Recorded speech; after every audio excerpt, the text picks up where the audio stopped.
देखिए आज हम एम निकालने वाले हैं मोमेंट ऑफ इनर्शिया, वो भी किसका, हॉलो स्फीयर का। ठीक, इसको स्फेरिकल सेल भी कहा जाता है, स्फेरिकल सर्कल भी कहा जाता है। आप लोग हॉलो स्फीयर याद रखेंगे तो भी कोई प्रॉब्लम नहीं है। ठीक, हमने एक हॉलो स्फीयर माना है। ये जो ग्रीन वाला पार्ट है वो हमें क्या बताता है, एक हॉलो स्फीयर को। हॉलो स्फीयर आप ये समझ सकते हैं एक ऐसा स्फीयर जिसके अंदर कुछ नहीं होगा। स्फीयर तो समझ ही रहे, एक गोला, एक क्या होगा, गोला, जैसे प्लास्टिक की बॉल। ठीक, तो ये प्लास्टिक की बॉल के तरीके। इसमें ये जो दो बनाए हैं ये इसकी स्ट्रिप है। ये क्या है, इसकी स्ट्रिप मानिए, एलिमेंट्री को स्ट्रिप है, ये पतली सी है। ठीक, जैसे मान लीजिए एक बॉल है, बॉल के ऊपर वाले हिस्से को अगर हम बीच से काट दें, जैसे मैंने बॉल रखी, बॉल को हमने बीच से काटा तो वहाँ पे दो सरफेस मिलेंगी। जब आप पलट के देखेंगे तो वही दो सरफेस ये है, दो एजेस ये हैं। ठीक, सबसे पहले हमारे पास ये हॉलो सर्फेयर है जिसकी रेडियस हमने ए मानी हुई है, ये हमारी रेडियस ए। ठीक, पी की कोई स्ट्रिप है जिसमें एंगल बन रहा है डेल थीटा, और ये एंगल माना है हमने थीटा। ठीक, टोटल मास क्या है इस वाले पूरे हॉलो स्फीयर का, वो है कैपिटल एम। ठीक, सबसे पहले हम लोग निकालेंगे सरफेस एरिया, वो भी किसका, surface area of spherical shell या फिर हॉलो स्फीयर, दोनों में से जो आप कह सकें।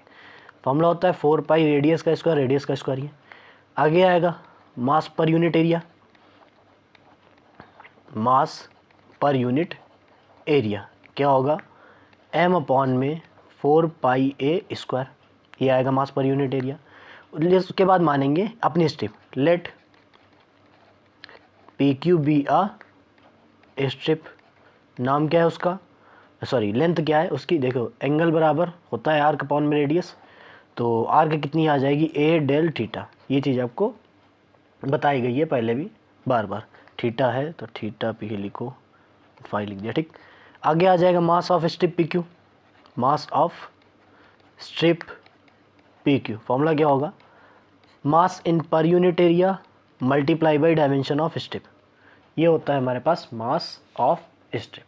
ठीक, उसके बाद हम लोग निकालेंगे मास ऑफ एलिमेंट्री रिंग।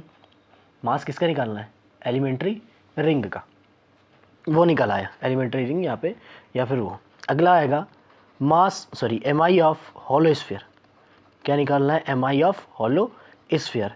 ये जो रिंग है, ये सॉरी ये वाला जो हॉलो स्फीयर है, इसमें ये जो एलिमेंट्री बॉडी है वो किसकी है, एलिमेंट्री बॉडी किस फॉर्म में है, ये चीज़ मैं अगर बताना चाहूँ तो एलिमेंट्री बॉडी किस फॉर्म में, एलिमेंट्री फॉर्म है एक सर्कुलर वायर के फॉर्म में। किसके फॉर्म में, सर्कुलर वायर के फॉर्म में। मान लीजिए एक सर्कुलर वायर, पिछले लेक्चर में लोगों ने सर्कुलर वायर का मोमेंट ऑफ इनर्शिया पढ़ा है, तो ये अगर सर्कुलर वायर है, इसके सेंटर से ये लाइन जा रही है,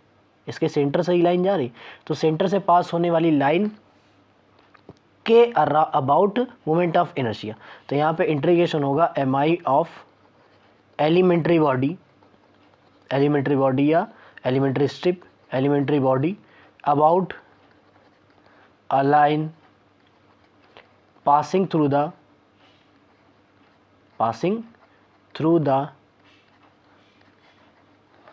center of the elementary body,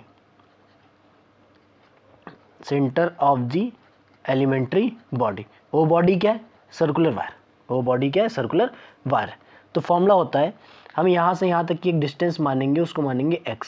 ठीक, यहाँ से यहाँ तक की जो डिस्टेंस है उसको क्या मानेंगे, x। तो हमारे पास एम आई आ जाएगा, वो क्या आ जाएगा, इंटीग्रेशन, क्या करने वाले, इंटीग्रेशन, कहाँ से कहाँ तक, पहली बात तो m अपॉन 2a इंटू ए। यहाँ पे एक चीज़ देखेंगे, यहाँ पे हम लोगों ने लिखा था मास अपॉन एरिया, और डायमेंशन ढंग से नहीं लिखी थी। डायमेंशन में हम लोगों ने खाली ये वृत्त लिखी थी, ये जो वृत्त है खाली ये लिखी थी, और इसका मल्टीप्लाई नहीं किया था, वो होता है 2 पाई एक्स, एक्स हमने रेडियस मानी है तो ये होगा। ठीक, 2 पाई से 2 पाई चला जाएगा, 2 बचेगा, और यहाँ पे x रहेगा, एक ए से एक ए चला जाएगा, आएगा m upon 2a, m upon में 2a। ठीक, और आ जाएगा x डेल थीटा। ठीक, यही वाला बचा हुआ है। वैसे ही हमने लिखा है m upon 2a x into del theta into में x का स्क्वायर। x क्या थी, distance from the line where we have to find the moment of inertia, तो हमारे पास फॉर्मूला आ जाएगा m upon 2a x cube d theta. X की वैल्यू क्या आ जाएगी, जब फॉर्मूले से निकालेंगे अपने ट्रायंगल से तो आएगी a cos थीटा।